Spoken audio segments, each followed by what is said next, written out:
Dark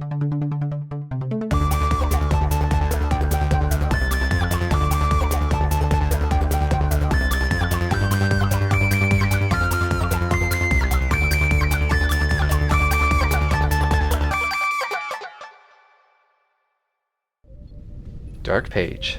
One of the funny side characters used for comic relief has a deep and disturbing past.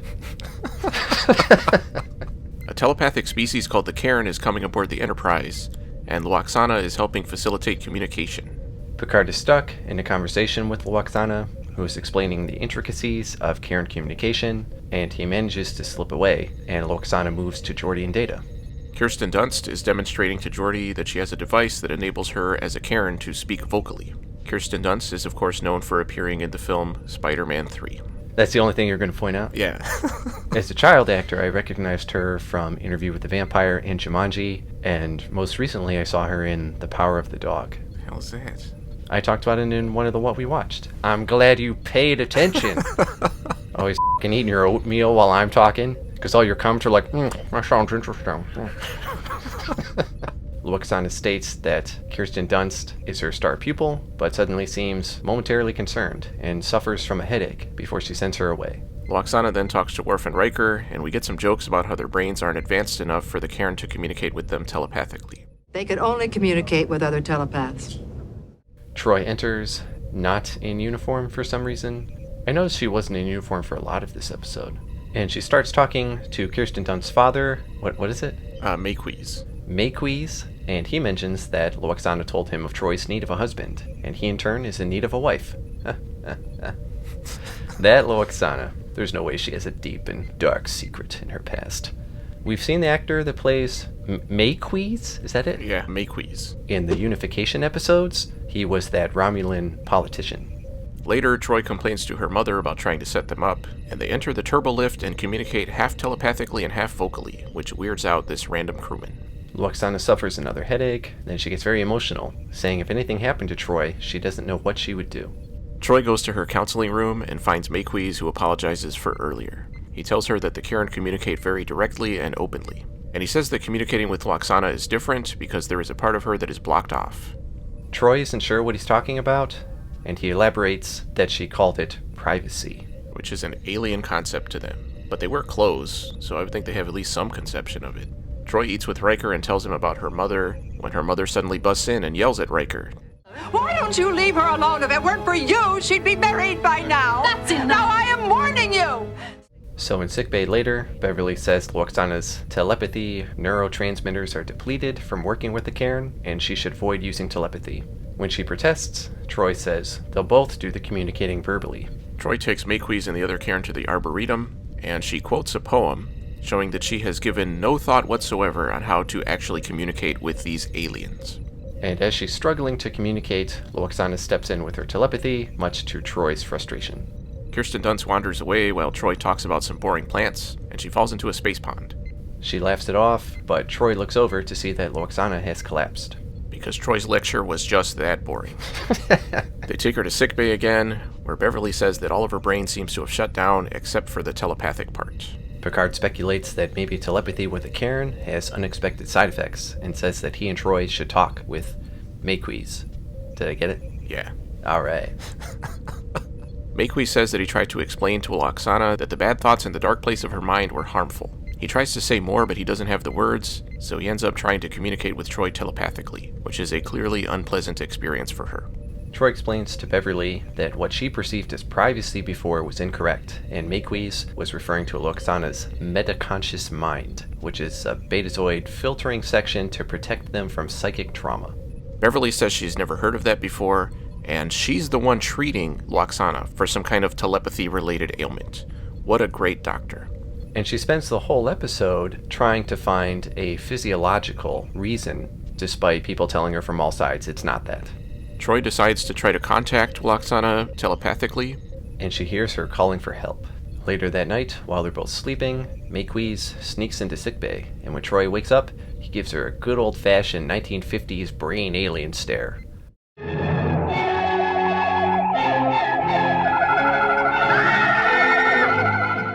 They have a meeting where Makewees tries to explain that he was trying to help Lwaxana, but he has trouble explaining, so Troy asks him to communicate telepathically again. He says Troy must enter Lwaxana's psyche, which is collapsed in on itself, and he can't help because the faces and events are foreign to him, but Troy might know what they are, so she could probably help. So this is the second Inception-style episode in a row, because we just saw Picard and Geordi go inside Data's head. I had a note here that says, why don't they just hook her up to the holodeck and they can all enter her mind? Makewees has a staring contest with Troy for 5 minutes, which eventually results in Troy entering Lwaxana's mind. She's on the Enterprise in a dimly lit corridor, and here's Lwaxana pleading for help. And as she's looking for her, Picard comes around the corner, saying Beverly is concerned and Troy needs to break the telepathic connection. Troy is suspicious and says that Makewees... Is it Makewees? Yeah. Troy is suspicious and says Makewees should do it, revealing that Picard is just a defensive manifestation created by Lwaxana. Troy walks on and finds a wolf, and runs into a room where she finds her father in a recreation of the house they lived in on Betazed. And I guess it was good the Enterprise was not equipped to recognize wolf life signs, because while Troy triggers the door, it does not. Troy's father is played by a guy whose name I can't pronounce, and I looked him up and discovered that he has a long career of being a vocalist for movies and TV shows, which is pretty cool. He tells Troy to stay with him, but she leaves into the hall again. She finds Kirsten Dunst, who is pulling a real Village of the Damned thing. Lwaxana violently storms forward, telling Troy to get away from her. And Troy wakes up. Later, they pull in Kirsten Dunst to ask why Lwaxana would be thinking of her, and Kirsten Dunst says she makes Lwaxana sad, but no one can figure out why. Beverly says all of her scans have revealed nothing, so she's suspecting that the psychic trauma theory is the most likely cause of Lwaxana's collapse, which everyone has been telling her for the past half hour. At her suggestion, Troy says that she'll contact Mr. Hom to get a copy of Lwaxana's journals. And I didn't realize it would be so easy to get access to something so personal, although it's true that this is a life or death situation. And isn't Mr. Hom her personal assistant? Why is he not there then? Because they couldn't get the dude in this episode. He was busy lurching around. I don't know if he's still alive, but I'm sure he hates people bringing up Lurch all the time. Yeah, I'd bring up Men in Black. That'd be the first thing I'd talk to him about. I was thinking of Twin Peaks. So he might be alive because he was in the new Twin Peaks. Data points out that in the last episode when he was dreaming, sometimes objects represent other objects, and I'm glad the robot that dreamed 3 times over the course of his whole existence is able to explain how dreams work to life forms that have dreamed their entire lives, one of whom is a counselor who we saw is heavily influenced by Freud, who is all about dream stuff. Troy says that everything she found in the dream seemed to be trying to keep her away from something. She looks at her mom's stuff that was delivered and finds a photo of her father when Picard walks in. He says Lwaxana's condition is getting worse and asks if Troy has looked at her mother's journals. Troy says she only looked at the past 5 years, and Picard says, well, maybe we should go back further, which was a very obvious thing to say, and I was wondering if Troy really cared about her mom at all. And Troy says the only thing she did find was complaints about her not getting married. I guess Lwaxana didn't write about all those times she was looking for a new mate for herself, or that guy from Half a Life that was a very personal relationship. I could see that having caused some trauma.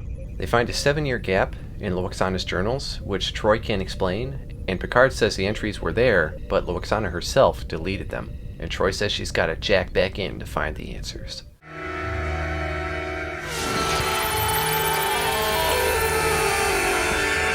In Lwaxana's metaconscious, Troy sees Kirsten Dunst in the hall with the wolf and follows her to an opening into space, where she hears her mother calling for help, so she jumps down. She finds herself in the Arboretum with Lwaxana, who begs her to leave.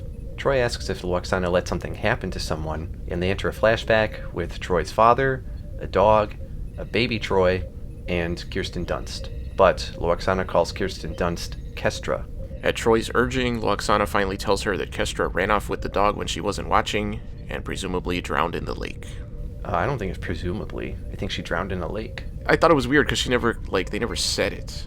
Well, I mean, the traumatic event was Kirsten Dunst falling into the pond. That's what made her collapse, so it was pretty heavily implied she drowned in the lake. Yeah, so it's presumably that's what happened, but they never said it. I don't think they need to say it. I think it was pretty obvious.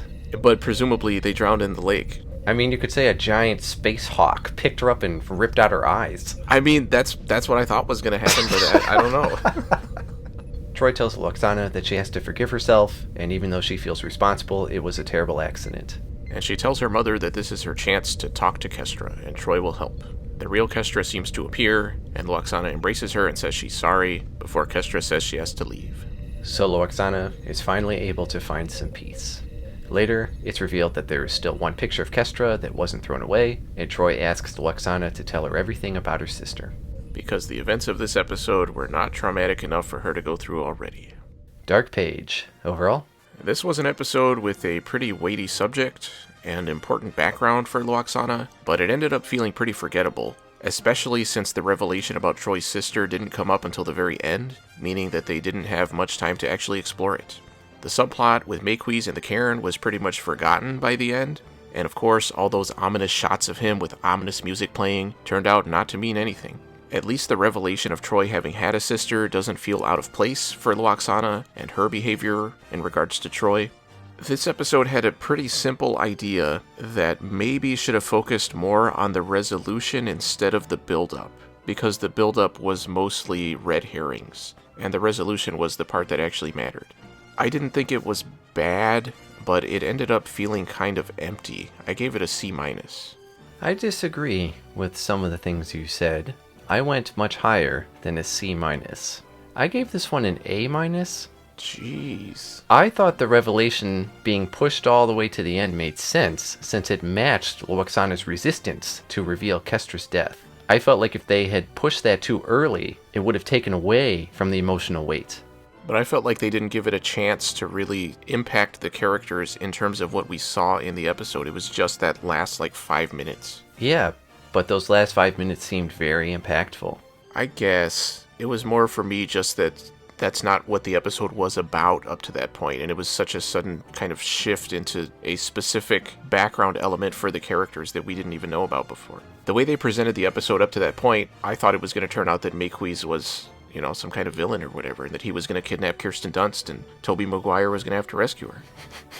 This was a pretty intense episode, and it went in a direction I did not expect from this show, especially at this point after seeing what Season 7 has been so far. I thought the pairing of Loxana and Troy made this a good episode for both of them. I thought they both did a good job. The story wasn't complicated, and unlike you, it resonated with me as a human with emotions of my own. But I agree that the discarding of the Cairn was a little disappointing. The sci-fi elements were really dressing just to make the story fit into Star Trek, which they have tried before, not always successfully, and this is the second time, I think, that the writers have used Loxana's character to do this sort of story. Loxana's character has had more development than some of the main cast, which is kind of sad. And I mentioned it earlier, but the slow telepathic zooms with Maquis' enlarged brain was very reminiscent of science fiction films from decades earlier, which was very amusing. Having to explain every noun, verb, adjective, etc. would be more than exhausting, and Troy dropping poetry out of nowhere, then using complicated language to attempt to explain metaphysical elements of the human psyche seemed a little past level 1 communication. The poet speculated that the beauty of the deciduous Rosa centifolia paled in comparison to its visual representation in the transcendental afterlife. Could really be simplified to, this flower is pretty. I also thought the music in this episode was particularly effective and really amplified the mood and intensity of both the creepy, off-putting moments and the emotional ones. This was the best episode of this season by far, which, granted, is not a very high bar to clear, but I'm glad we didn't have another piece of crap. Well, I agree that it was the best episode of the season so far.